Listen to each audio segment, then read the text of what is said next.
Hello, कैसे हो? आज हमारा संडे स्कूल सिलेबस 18। ओके, आज हमारा थीम है choose the way of God. तो चलिए हम लोग देखेंगे ये थीम का मतलब क्या है। हम हमारे लाइफ में हम हमारा पसंदीदा कपड़ा चूज करते हैं, हमारा पसंद वाला काम चूज करते हैं, हमारा पसंद वाला स्टडीज को हम चूज करते हैं, हम जो फ्रेंड्स को पसंद करते हैं उनको चूज करते हैं, हमें जो खाना बहुत पसंद है उसको हम चूज करते हैं। लेकिन choose the way of God मतलब कुछ चीज हमारे लाइफ में गॉड के वे के अनुसार हमें चूज करना होगा। तो आज हम उसी को देखने वाले हैं, तो चलिए हम लोग देखेंगे।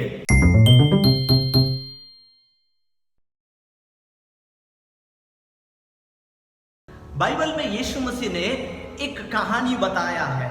यीशु मसीह ने बोला, एक पिता था, उसका 2 बेटे लोग थे। कितने बेटे? 2 बेटे लोग थे। और वो पिता बहुत पैसे वाला था, करोड़पति था, इतना पैसा था, उसके बेटे लोग को कोई भी कमी नहीं होता था। उसके पापा के पास करोड़ों रुपया था, इतना बड़ा आदमी था उसका पापा। और उसके 2 बेटे थे, और उसमें से जो छोटा बेटा था वो बहुत अपने आप को बड़ा समझता था। वो तो मेरा पापा के पास ये है, पता है जो मेरा वॉच है ये बहुत महंगी वॉच है, आपको पता है मेरा कपड़ा बहुत महंगा कपड़ा है, मेरा पापा के पास इतना पैसा है करके। उसका जो दूसरा बेटा था थोड़ा पैसे के ऊपर बहुत लालच था। और एक दिन वो दूसरा बेटे ने क्या किया, उसको पापा बहुत पैसा देते थे बट फिर भी उसको वो कमी पड़ता था, उसको वो पूरा नहीं होता था। तो वो एक दिन गया पापा के पास, पापा मैं आपका बेटा हूं ना, आपने जो भी पैसा जमा करके रखा है उसमें से जो मेरा हिस्सा है वो मुझे बांट के दे दो। हर दिन थोड़ा थोड़ा पैसा लेने के लिए उसको अच्छा नहीं लगा, बोला मेरा जो हिस्सा का पैसा वो पूरा मुझे दे दो, तो उसको बहुत सारा पैसा मिलेगा ऐसा उसको लगा था। और उसके पापा ने उसे बहस भी नहीं किया, उसके जो 2 बेटे थे दोनों बेटों का हिस्सा बराबर बांट के दोनों के पास दे दिया।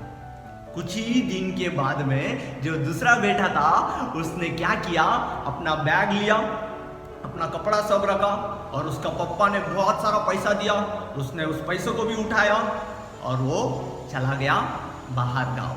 अपना घर को छोड़कर, अपने पापा को छोड़कर, अपना गांव को छोड़कर वो चला गया बाहर गांव। और उसके पास बहुत सारा पैसा था। अभी उसने सोचा यस मैं अभी बाहर गांव जाऊंगा और बहुत एंजॉय करूंगा, बहुत मजा करूंगा, मेरे पास तो बहुत सारे पैसे हैं। और वो बाहर गांव गया, उसको बहुत सारे नए नए दोस्त लोग मिले, और उसके पास भी पैसा बहुत सारा था तो उसको बहुत सारे दोस्त मिल रहे थे। वो रोज वो मजा कर रहा था, रोज वो एंजॉय कर रहा था, गलत गलत चीजों पर अपना पैसा को वो उड़ा रहा था, नशा कर रहा था, और गलत रिश्ता कर रहा था, गलत लोगों के साथ रहकर अपना पूरा पैसा जो उसके पापा ने दिया सब उसने खर्च कर दिया।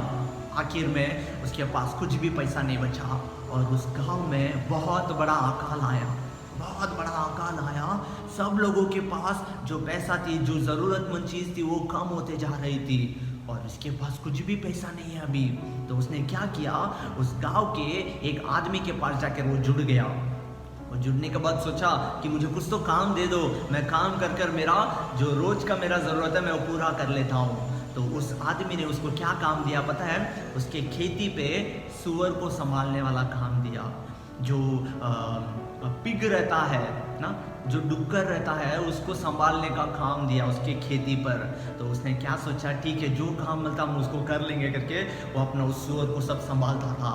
और वो सूअर जो खाना खाता था वो खाने को खाकर अपना पेट भरने के लिए बहुत इच्छा था, क्योंकि उस पूरे गांव पर अकाल आ गया था, कहीं पर खाना नहीं मिल रहा था। तो उसको वो जो सूअर खाते हैं वो खाकर तो मैं अपना पेट भर लूं करके उसको दिमाग में आ रहा था, मगर वो सूअर का भी खाना किसी ने भी उसको नहीं दिया। बोला सूअर का खाना तू खा लेगा तो सूअर क्या खाएगा, तू मत खा खाना, सूअर को खाने दे।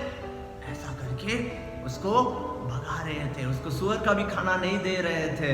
तब उसको सोच पे आया, जो मेरे पापा है, मेरे पापा के पास बहुत सारे नौकर है, और उनको जो खाना चाहिए वो बहुत ज्यादा मिलता है।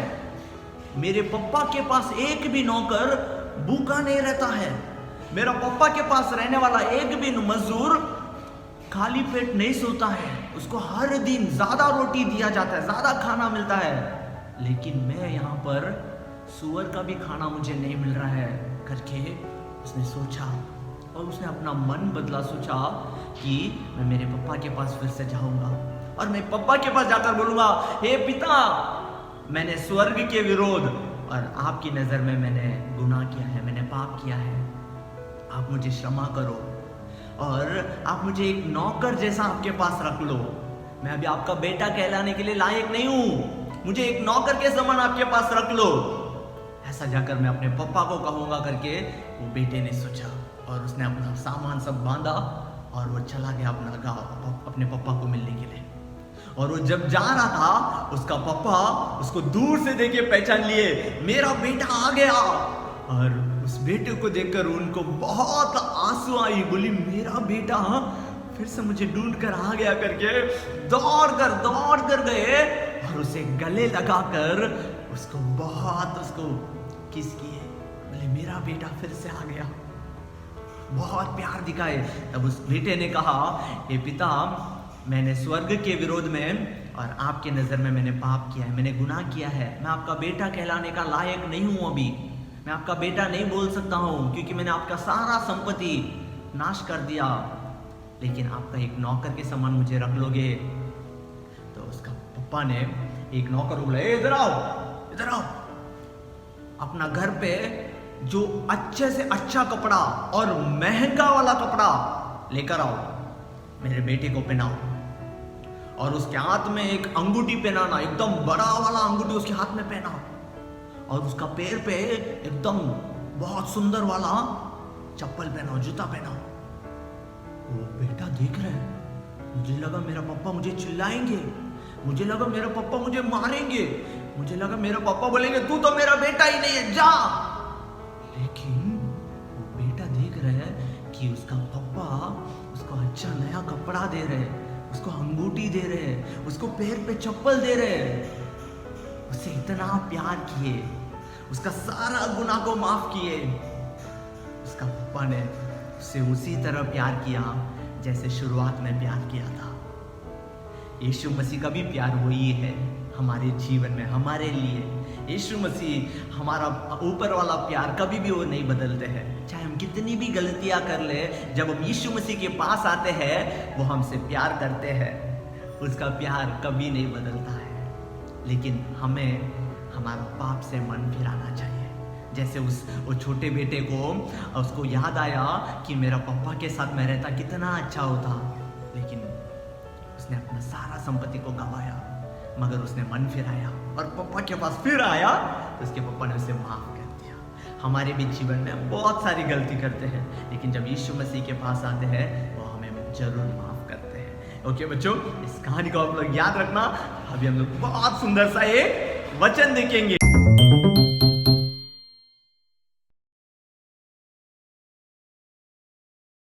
आप लोगों ने सुना कहानी, बहुत अच्छा था ना? जैसे उस पिता का प्यार उस बेटे के ऊपर बदला ही नहीं, थोड़ा सा भी नहीं बदला। यीशु मसीह का भी प्यार हमारे ऊपर कभी नहीं बदलता है। हमें क्या करना चाहिए? हमारे पापों से मन फिराना चाहिए। जो हम पाप करते हैं, जो गलत करते हैं, उससे हमें मन फिराना चाहिए। अभी हम एक वचन पढ़ेंगे, लूका 15वां अध्याय 24वां वचन। मेरा यह पुत्र मर गया था, फिर जी गया है, खो गया था, अब मिल गया है, और वे आनंद करने लगे। मैं एक बार फिर पढ़ता हूं, लूका 15वां अध्याय 24वां वचन। मेरा यह पुत्र मर गया था, फिर जी गया है, खो गया था, अब मिल गया है, और वे आनंद करने लगे। जो उसका बेटा था वो मर गया था। किस पर मर गया था? वो तो जिंदा था ना? नहीं, किस पर मर गया था? वो पाप में मर गया था। जब हम पाप करते हैं, हम यीशु मसीह से बहुत दूर रहते हैं, हम मरे हुए का समान रहते हैं, क्योंकि पाप का दंड क्या है? मृत्यु है। तो जब हम पाप करते हैं, हम मरे हुए का समान रहते हैं। उसका पुत्र मर गया था, लेकिन फिर वो जी गया है। कब जी गया? जब वो अपने पापों को माना और पापों से मन फिरा, तब वो फिर से जिंदा हुआ, एक नया इंसान बन गया। वो खो गया था, अब मिल गया है ना। जब हम पाप करते हैं, हम यीशु के करीब नहीं आते हैं, हम यीशु से दूर भागते हैं, बोलते हैं नहीं नहीं, मेरे को ना यीशु मसीह के पास नहीं जाना है, नहीं मेरे को संडे क्लास ना अच्छा नहीं लगता, नहीं मेरे को चर्च पर नहीं जाना है, नहीं मेरे को ये काम नहीं करना है ना। जब हम पाप करते हैं, हम यीशु के करीब नहीं आते हैं ना। लेकिन ऐसे ही ये पुत्र जो था खो गया था, वो किधर और भटक रहा था, दुनिया पे बहुत अलग अलग जगह पर वो भटक रहा था, लेकिन फिर से वो अपने पापा के पास आ गया, यानी कि वो फिर मिल गया। तो उन्होंने क्या कहा? वे आनंद करने लगे, बहुत बड़ा आनंद मनाने लगे। तो यही ये वचन है। तो हमें भी यीशु मसीह से दूर नहीं जाना चाहिए, यीशु के करीब आना चाहिए और हमारे पापों से मन फिराकर एक नया जीवन जीना चाहिए। अभी मैं एक बार फिर से इस वचन को पढ़ेंगे, लूका 15वां अध्याय 24वां वचन। मेरा यह पुत्र मर गया था, फिर जी गया है, खो गया था, अब मिल गया है, और वे आनंद करने लगे। ओके, आप लोग इसे याद रखना। बाय।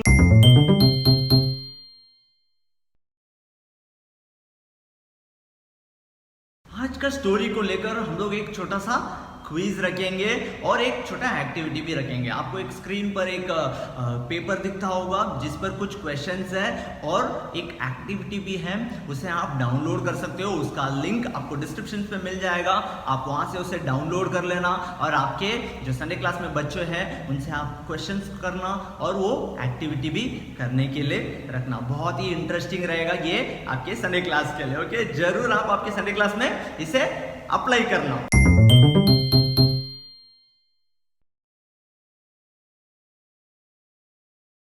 आज हम लोग एक चीज के लिए प्रार्थना करेंगे। हमारे देश में कई सारे लोग पाप में फंसे हुए हैं, जो अभी भी उनका पाप को वो नहीं समझ पा रहे कि वो पाप है ना। उनको मन फिराना चाहिए। जैसे वो बेटा मन फिराया और अपने पापा के पास आया, वैसे कई सारे लोग जो पाप में है उन्हें भी मन फिराना चाहिए ना। दारू के नशे पर है, गलत रिश्तों पर है। बहुत सारे बच्चे तो गेम पर फंसे हुए हैं ना, वो गेम खेले बिना नहीं रह पाते हैं ना। तो बहुत सारे बच्चे सोशल मीडिया पर फंसे हुए हैं। बहुत सारे आजकल के बच्चे गलत रिश्तों पर भी फंस गए हैं ना। गलत गाली देते हैं, झगड़ा करते हैं, दोस्तों के साथ अलग अलग गलत रास्तों पर चलते हैं ना। वो सभी बच्चों के लिए और सभी लोगों के लिए हम लोग प्रार्थना करेंगे। सब अपना हाथ जोड़ेंगे और आंखें बंद करेंगे। हे प्यारे यीशु मसीह, हम आज के लिए धन्यवाद देते हैं और विशेष करके हमारे देश में जितने भी लोग पाप में फंसे हुए हैं, दारू के नशे पर, गलत रिश्तों पर या मोबाइल एडिक्शन पर, सोशल मीडिया पर, गंदे गाली देने वाले, झगड़े करने वाले, चोरी करने वाले, ऐसे कई सारे लालच पर, बुराई के रास्ते पर जो भी फंसे हुए हैं, वे सभी लोग मन फिराने के लिए हम लोग प्रार्थना करते हैं। आप उन्हें मदद कीजिए, वे पाप है करके उन्हें समझने के लिए आप बुद्धि और सहायता देने के लिए हम लोग प्रार्थना करते हैं। यीशु मसीह, आज हम लोग हर बच्चों के लिए भी प्रार्थना करते हैं। हर बच्चों का जीवन बदलना चाहिए और हर बच्चों के घर पर जो माता पिता है उनका भी जीवन बदलना चाहिए। गलत रास्तों से, गलत पापों से उनका जीवन बदलकर एक नया जीवन बदलने के लिए आप उन्हें सहायता करने के लिए हम लोग प्रार्थना करते हैं। आप हमारी प्रार्थना सुना, इसलिए हम आपको धन्यवाद देते हैं। यीशु मसीह के नाम से मांगते हैं, सुनो और कबूल कीजिए पिता, आमीन। आप लोगों ने देखा आज का संडे स्कूल सिलेबस 18 बहुत ही इंटरेस्टिंग था ना। Choose the way of God. हमें क्या चीज पर चूज करना चाहिए? हमारे फ्रेंड्स को चूज करते वक्त सही से चूज करना चाहिए ना। हम गॉड के वे के अनुसार चूज करते हैं या नहीं करके हमें देखना जरूरी है, वरना हमारा जो लाइफ है वो गलत हो जाएगा। तो इसे आप लोग याद रखना। ओके, ये संडे स्कूल सिलेबस को जरूर आप आपके फ्रेंड्स को रेकमेंड करना। फिर हम लोग अगला हफ्ता एक और सिलेबस के साथ मिलेंगे। तब तक बाय।